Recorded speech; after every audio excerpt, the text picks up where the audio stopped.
அஸ்ஸலாமு அலைக்கும். Hi friends, இன்றைக்கி ஒரு மினி விலாக் பார்க்கலாமா? வாங்க பார்க்கலாம். நான் வந்து ஈவினிங் போல் பிள்ளைங்க ஸ்கூல் விட்டு வந்துடுவாங்களா அப்படின்ட்டு கலத்தப்போ ரெடி பண்ணியிருந்தேன் ஃப்ரெண்ட்ஸ். ரொம்ப டேஸ்ட்டாக இருந்துச்சு. நான் வந்து யூடியூப் ஷார்ட்ஸ் பார்த்து தான் நான் செய்யவும் ஸ்டார்ட் பண்ணேன். நல்லாவே இருந்துச்சு. இனிப்பாக சாப்பிடணும்னு தோணிக்கிட்டே இருந்துச்சு. சரி, இதை ரெடி பண்ணலாம் அப்படின்ட்டு, புதுசாக இருக்குது அப்படின்ட்டு ரெடி பண்ணியிருந்தேன். ஆனால் எப்படி வருமோன்னு ரொம்ப கன்ஃபியூஷனில் தான் ரெடி பண்ணியிருந்தேன். ஆனால் சூப்பராகவே வந்துருந்துச்சு ஃப்ரெண்ட்ஸ். கேக் போல் இருந்துச்சு. அது எப்படி செய்யலாம்னு வாங்க பார்க்கலாம். அதுக்கு பச்சரிசி எடுத்துக்கலாம் ஃப்ரெண்ட்ஸ். பச்சரிசி வந்து நல்லா கழுவி எடுத்துக்கலாம். ஒரு 4 தண்ணி விட்டு நல்லா கழுவிட்டு பச்சரிசி வந்து ஒரு 3/4 மணி நேரம் தண்ணி ஊற்றி ஊற போட்டோம்னா சூப்பராகவே ஊறி வந்துடும். அதுக்கப்புறம் பார்த்திங்கன்னா மிக்ஸி ஜாரில் வந்து ஒரு சொட்டு தண்ணி இல்லாமல் பச்சரிசி எடுத்து நம்ம அதோட சேர்த்துக்கலாம். அதுக்கப்புறம் வடித்த சோறு இருந்தால் அதில் 2 டீஸ்பூன் சேர்த்தா போதும். அதையும் அதோட சேர்த்துட்டு ஒரு 4 ஏலக்காய் மணத்துக்காக அதையும் அதோட சேர்த்தாச்சு. அதோட கொஞ்சம் வந்து சீரகத்தூளும் சேர்க்கணும். நான் வந்து யூடியூப் ஷார்ட்டில் பார்க்கும்போது இப்படி தான் சொன்னாங்க.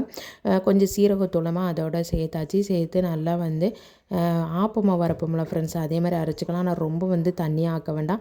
அதுக்கப்புறம் இனிப்பு சுவைக்காக நம்ம வந்து வெல்லத்தை தான் காய்ச்சி ஊற்ற போகிறோம். அதனால் வந்து ரொம்ப தண்ணியாக இருக்கக்கூடாது மாவு. இந்த அளவுக்கு அரைச்சி எடுத்தாலே போதும். அதுக்கப்புறம் நல்லா வெல்லமும் நல்லா கரைஞ்சி வந்துட்டு நல்லா காய்ச்சி எடுத்த பிறகு அதை வந்து அதோட மிக்ஸ் பண்ணிக்கலாம் ஃப்ரெண்ட்ஸ். நல்லா மிக்ஸ் பண்ணி போல் மிக்ஸ் பண்ணி விட்டுக்கலாம்.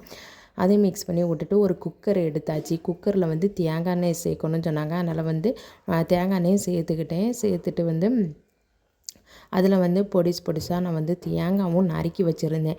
அதே அந்த தேங்காய் எண்ணெயில் போட்டு நல்லா பொன்னிறமாக வறுத்த அளவுக்கு நல்லா வதக்கிக்கலாம். வதக்கிட்டு அது நல்லா க்ரன்ச்சு நல்லா இருந்துச்சு சாப்பிடுறதுக்கு. அங்கங்கே அடிபட்டுச்சு, எடுத்து சாப்பிட நல்லா இருந்துச்சு. அது நல்லா பொன்னிறமாக வந்த பிறகு நம்ம வந்து மிக்ஸ் பண்ணி வச்சுருக்கோம்ல அந்த மிக்சரையும் அதில் ஊற்றிக்கலாம். ஊற்றிட்டு நம்ம வந்து குக்கர் மூடியில் மேலே இருக்கக்கூடிய விசில் எடுத்துகிட்டு லிட்டு மட்டும் போட்டாலே போதும். ஒரு 1/2 மணி நேரம் சிம்மில் வச்சுட்டிங்கன்னா இந்த கலத்தப்பம் வந்து நல்லாவே வெந்து வந்துடுது ஃப்ரெண்ட்ஸ். சூப்பராகவே வெந்து வந்துட்டு அதுக்கப்புறம் பார்த்திங்கன்னா ஆறின பிறகு நம்ம எடுத்துக்கலாம்.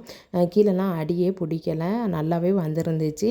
நம்ம வந்து அந்த கலத்தப்பத்தை எடுத்து சாப்பிடும்போது அங்கங்கே தேங்காய் வந்து கடிப்பட்டது நல்லா இருந்துச்சு டேஸ்ட்டாகவே. அதுக்கப்புறம் பிள்ளைங்களுக்கு கொடுத்துட்டா பிள்ளைங்க விரும்பி சாப்பிட்டாங்க. இது வந்து நம்ம வந்து ஃப்ரிட்ஜில் வச்சுனாலும் சாப்பிடலாம், இல்லாட்டி வெளியே வச்சுனாலும் சாப்பிடலாம். ஃப்ரிட்ஜில் வச்சு சாப்பிட்டாலும் நல்லா தான் இருக்கும். அன்றைக்கி பிள்ளையை தான் வச்சு கட் பண்ண சொன்னேன். பிள்ளைங்க கட் பண்ணி தந்தாங்க. எடுத்து சாப்பிட்றதுக்கு நல்லாவே இருந்துச்சு. ஸ்வீட்டாக எதாவது சாப்பிடணும்னு ரொம்ப கிரேவிங்ஸாக இருந்துச்சு. சரி, கலத்தப்பம் ரெடியும் பண்ணியாச்சு. எப்படி வருமோ அப்படின்ட்டு ஒரு கன்ஃபியூஷனில் தான் செஞ்சேன். ஆனால் சூப்பராகவே வந்துச்சு ஃப்ரெண்ட்ஸ். நீங்களும் ட்ரை பண்ணி பாருங்கள். இந்த மினி விலாக் உங்களுக்கு பிடிச்சிச்சுன்னா லைக் பண்ணுங்கள் ஃப்ரெண்ட்ஸ்.